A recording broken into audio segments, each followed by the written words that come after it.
മതനിന്ദ കുറ്റത്തിന് പാകിസ്ഥാൻ ഒന്നടങ്കം വെറുക്കപ്പെട്ടവളായി മാറിയ ആസിയ ബീവി ജയിൽ മോചിതയായി. ബുധനാഴ്ച രാത്രി മുൾട്ടാനിലെ ജയിലിൽ നിന്നും പുറത്തിറങ്ങിയ ആസിയയെ രഹസ്യ കേന്ദ്രത്തിലേക്ക് മാറ്റിയതായാണ് റിപ്പോർട്ട്. ആക്രമണം ഉണ്ടായേക്കുമെന്ന് ഭയന്നാണ് ആസിയയെ രാജ്യത്തിന്റെ മറ്റൊരു ഭാഗത്തേക്ക് മാറ്റിയത്. ജയിലിൽ നിന്നും സ്വതന്ത്രയായ ആസിയ തലസ്ഥാനമായ ഇസ്ലാമാബാദിലെ വിമാനത്താവളത്തിന് സമീപത്തേക്കാണ് നീങ്ങിയത്. ആസിയയെ ഇവിടെ സുരക്ഷിതയായി കസ്റ്റഡിയിൽ വെച്ചിരിക്കുന്നതായാണ് വിവരം. കഴിഞ്ഞ ആഴ്ച ആസിയയുടെ അഭിഭാഷകൻ രാജ്യം വിടുകയും നെതർലാൻഡിൽ അഭയം തേടുകയും ചെയ്തിരുന്നു.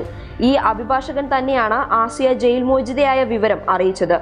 ഏത് നിമിഷവും മരണം തേടി വരുമെന്ന ഭയത്തോടെയാണ് ആസിയ ഇവിടെ താമസിക്കുന്നത്. അനിഷ്ട സംഭവങ്ങൾ എന്തെങ്കിലും ഉണ്ടായാൽ മറ്റെവിടേക്കെങ്കിലും അഭയം തേടുമെന്നാണ് പുറത്തുവരുന്ന സൂചനകൾ. 2009 ആസിയ അറസ്റ്റിലാകുന്നതിന് ആസ്പദമായ സംഭവം നടക്കുന്നത്.